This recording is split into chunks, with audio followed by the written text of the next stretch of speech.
கூண்டோடு சிக்கிவிடுவோம் என்கிற பயத்தின் உச்சத்தில் இருந்த எஸ்பிஐ வேறு வழியில்லாமல் நேற்றைய தினம் மதிப்புக்குரிய உச்ச நீதிமன்றத்தில் தேர்தல் பத்திரம் தொடர்பான எல்லா டாக்குமெண்ட்டுகளையும் ஆவணங்களையும் சமர்ப்பித்திருக்கிறது.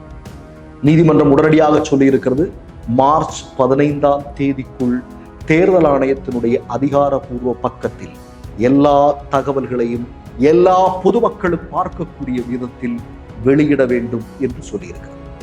இந்த சம்பவம் வந்து கொண்டிருக்கக்கூடிய அதே நேரத்தில்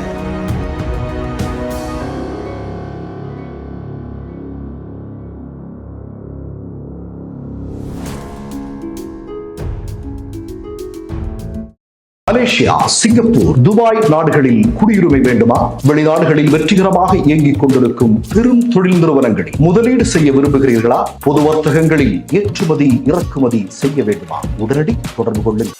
மிஸ்டர் பர்ஃபெக்ட் எக்ஸ்ட்ரா கோல்டு திருமணமான ஆண்களுக்கு திருப்பு முனையை ஏற்படுத்தும் ஹலாலான இயற்கை வியாகரா.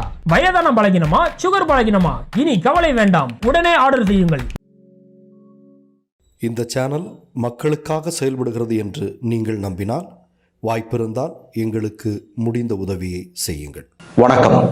கூண்டோடு சிக்கிவிடுவோம் என்கிற பயத்தின் உச்சத்தில் இருந்த எஸ்பிஐ வேறு வழியில்லாமல் நேற்றைய தினம் மதிப்புக்குரிய உச்ச நீதிமன்றத்தில் தேர்தல் பத்திரம் தொடர்பான எல்லா டாக்குமெண்ட்டுகளையும் ஆவணங்களையும் சமர்ப்பித்திருக்கிறது.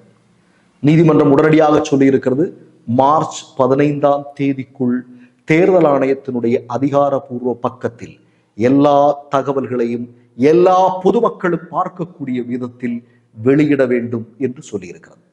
இந்த சம்பவம் வந்து கொண்டிருக்கக்கூடிய அதே நேரத்தில் சுப்ரீம் கோர்ட்டினுடைய பார் அசோசியேஷன் பிரசிடென்டாக இருக்கக்கூடிய ஒரு நபர், அவருடைய பெயர் ஆதிஷ் அகர்வால். சரியா? இந்த ஆதிஷ் அகர்வால் அப்படிங்கிற நபர் என்ன பண்றார் அப்படின்னா, குடியரசுத் தலைவருக்கு ஒரு கடிதம் எழுதுகிறார். நம்முடைய குடியரசுத் தலைவராக இருக்கக்கூடிய திரௌபதி முர்மு அவர்களுக்கு எழுதப்பட்ட கடிதத்தில் என்ன இருந்தது அப்படிங்கிறத நீங்க கேட்டாதான் பெரும் அதிர்ச்சி அடைய போகிறீர்கள். அதுல என்ன எழுதியிருக்கிறாங்க அப்படின்னா, பாராளுமன்றத்திற்குள் கொண்டு வரப்பட்ட ஒரு விஷயம், பாராளுமன்றத்தால் நிறைவேற்றப்பட்ட ஒரு விஷயம்தான் இந்த தேர்தல் பத்திரம் அப்படிங்கிறது. இதை கேள்வி கேட்பதற்கோ, இதை இல்லாமல் ஆக்குவதற்கோ, இதை இந்த தேர்தல் பத்திரம் செல்லாது என்று சொல்வதற்கோ உச்ச நீதிமன்றத்திற்கு தகுதி கிடையாது, சொல்ல முடியாது. அதனால இந்த தீர்ப்பை உடனடியாக நிறுத்தி வைக்க வேண்டும் என்று அந்த கடிதத்தில் குறிப்பிடப்பட்டிருக்கிறது. கூடுதலாக என்ன செய்தி அப்படின்னா, இந்த தீர்ப்பை மீண்டும் விசாரிக்க வேண்டும் அப்படின்னு சொல்லியிருக்கிறாங்க. அடுத்ததாக சொல்றதுதான், நீங்க பிஜேபி அப்படிங்கிறது எப்படிப்பட்ட கட்சி அப்படிங்கிறது தெரியும். அதுல அவர் வெளிப்படையாக சொல்றாரு எப்படின்னா, இந்த தேர்தல் பத்திரத்தினுடைய தகவல்கள் மார்ச் 15ஆம் தேதி பொதுமக்கள் எல்லாம் பார்த்தா கார்ப்பரேட்டுக்கும் பிஜேபிக்கும் அது பெரிய பிரச்சனை ஆகிவிடும் என்கிற விதத்தில் ஒரு வார்த்தையை சொல்லியிருக்காரு. என்ன அப்படின்னா, இந்த செய்திகள் முழுமையாக இந்திய மக்களை வெளிவந்துருச்சு அப்படின்னா கார்ப்பரேட் எல்லாம் இனிமேல பிஜேபிக்கு பணம் கொடுக்க மாட்டான். அவன் இனி எப்படி கொடுப்பான்? இந்தியாவில் இருக்கக்கூடிய அம்பானி அதானி இனிமேல யாருக்காவது பணம் கொடுப்பானுங்களா? கொடுக்க மாட்டானுங்க இல்லையா? அது இந்தியாவுக்கு பாதிப்பு இல்லையா?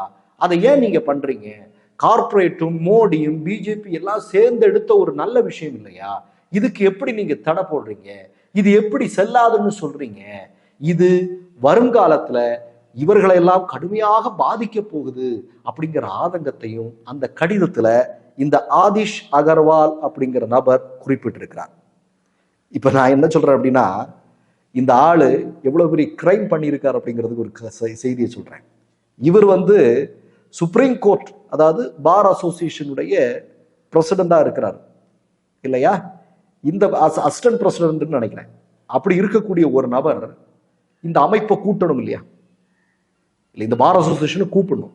கூட்டி அதில் இருக்கக்கூடிய எல்லா வழக்கறிஞர்கள்கிட்டையும் இதை குறித்து ஒரு விவாதம் செலுத்தணும். இப்படி ஒரு நடந்திருக்கு, இதை நம்ம சுப்ரீம் மன்னிக்கவும், இதை திரௌபதி முர்மு நம்முடைய குடியரசுத் தலைவருக்கு நான் கடிதம் மூலமா அறிவிக்க இருக்கிறேன், இதை நம்ம செய்யலாமா வேண்டாமா அப்படின்னு அந்த பார் அசோசியேஷன்ல ஒரு கலந்தாய்வு கூட்டம் நடத்தணும். அதான் ஜனநாயகம். ஆனா இந்த ஆள் என்ன பண்ணியிருக்கிறான் அப்படின்னா, அதை பத்தி எதுவுமே பண்ணல.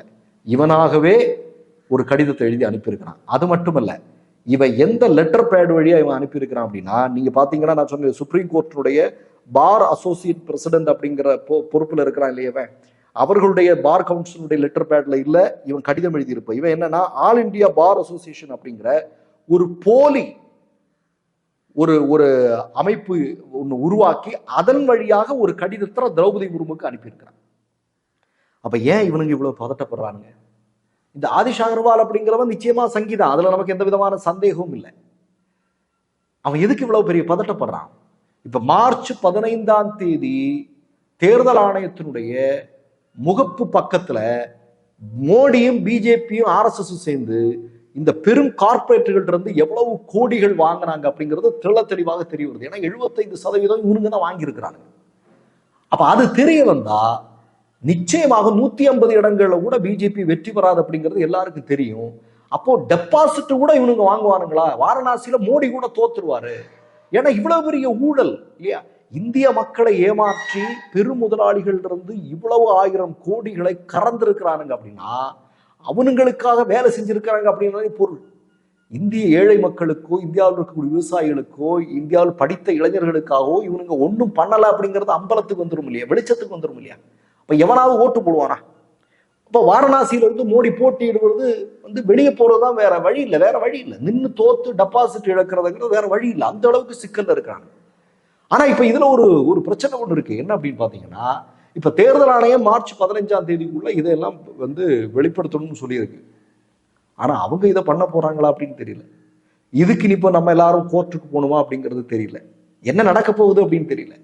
ஆனால் ஒட்டுமொத்தமாக இன்றைக்கு என்ன நடந்திருக்கு அப்படின்னா, பாஜகவினுடைய பெரிய பதட்டம், அதாவது அவர்கள் செய்திருக்கக்கூடிய மிகப்பெரிய மோசடி, அவர்கள் பெரும் முதலாளிகள் இருந்து வாங்கியிருக்கக்கூடிய பல ஆயிரக்கணக்கான கோடி ரூபாய்கள் எவ்வளவு அப்படிங்கிறதெல்லாம் வெட்ட வெளிச்சத்துக்கு வர்ற பதட்டத்தினாலதான் இவங்க என்னன்னா இந்த சதீஷ் அகர்வால் அப்படிங்கிற ஒருத்தனை வச்சு திரௌபதி முர்முக்கு ஒரு கடிதம் எழுதுறாங்க.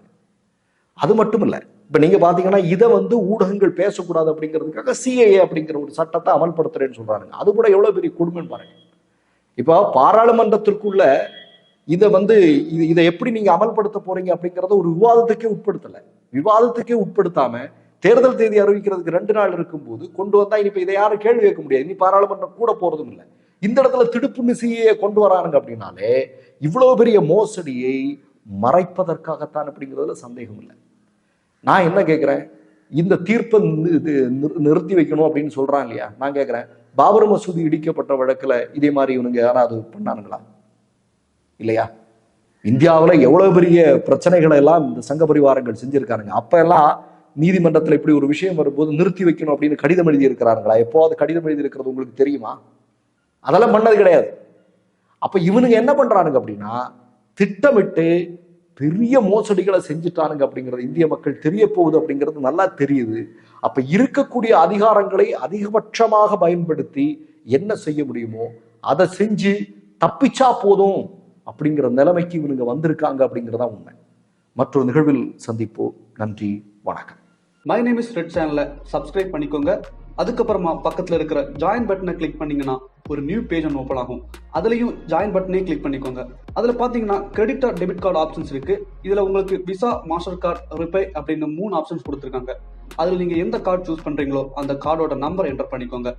அப்புறமா கார்டோட வேலிடிட்டி மந்த் அண்ட் இயரை டைப் பண்ணிக்கோங்க. அடுத்தபடியாக உங்கள் கார்டோட பின்னால CVC கோடுன்னு சொல்லிட்டு 3 நம்பர்ஸ் கொடுத்துருப்பாங்க.